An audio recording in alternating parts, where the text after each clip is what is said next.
Hey everyone, I want to thank you for being so flexible earlier this week when I wasn't feeling up to par. I am doing better, so that's the good news. And so anyway, I wanted to get this video out to you and also make sure that you knew what to expect for the rest of the week. So I'm going to take the video off now. And just to go over what we did this week, we had two very different speakers who went over the law. And hold on one second because I'm going to, sorry about that little stop. I've now uploaded the video of our last class. So for week 13 with both Seth Schwartz and Dr. Dalton's talks. So here we go. You just will click on this and let's see if it works. Looks like you've got 2 hours. It took a while for it to upload, and oh, there we go. It won't upload there. So I have another way that I've decided to do this, and that was to upload it here.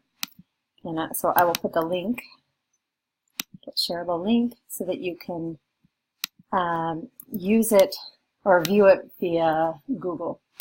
One thing I do need to remind you of is that they agreed to have it videoed with the understanding that it would just be used within our class, so that you're not going out and sharing this. Let's see, I'll put it right here. And so please, don't download or share this with people who haven't had the permission to have this, out of respect for our speakers. But you can, of course, review it if you'd like. Okay, there we go. Now we've got a link to that. So I will submit it. So last week we had the two lawyers that talked about some best practice. I know that they did say some things that were different from what you may have heard in class. And ultimately you have to make your best decision as far as what you're going to do to support your students and support your families. But you now have more information to make those decisions. We're now done with the Caliamper book after this week. I've asked you to read chapter 9. That's really the application of all of the ideas that she was talking about.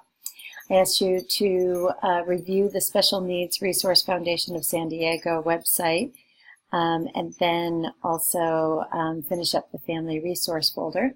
And critical reflection number 8 was just the 2 takeaways from each of our guest speakers.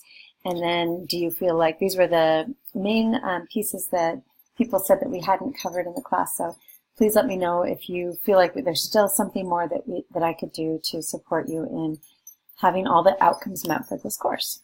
And then just to take us through to next week, if we can go through, it's not working very fast. We have for week 14, we are going to be doing the presentations for the transition. So we'll start out, and for the first 20 minutes, I'm just going to go over any thoughts you guys had on last week's presentations. And then Emily is going to present, and then Haley is going to present. Then we'll have the 6 different groups present with a break at 6. I've given each group 15 minutes. If you need that whole 15 minutes, great. If not, then that's okay too. It's not a requirement. It's just let's go through and then let's give everybody feedback. And then, of course, the critical reflection, the May 5th, we're actually meeting at Gompers. I put the address there from 9 a.m. And then actually we leave there for lunch and meet up at the university, and we'll finish at 3 p.m. So we have the 2 takeaways from Emily, 2 takeaways and feedback for Haley. I used to know someone that spelled it exactly like this, and it was Haley, so I do apologize. And then what did you learn from each transition group? And what do you think you could add to in the future to each group's folder? And this is something that we could talk about as each person presents. So I'm not asking you to come up with something, who knows, maybe the folders are perfect, but just kind of brainstorming, because we're all a work in progress. So different things that maybe we could do to support our students during each one of their transitions. And then I want you to reflect on oops, sorry, it sounds like a cruise ship is out there. So reflect on the May 5th event at Gompers. What will you take from the day that will impact your teaching. So this is just kind of a wrap up to whatever happens that day. And you can see this is due on the 7th of May, so before class starts. And we aren't meeting for class because you're doing the May 5th. So if you have any questions, let me know. If not, I will see you next week.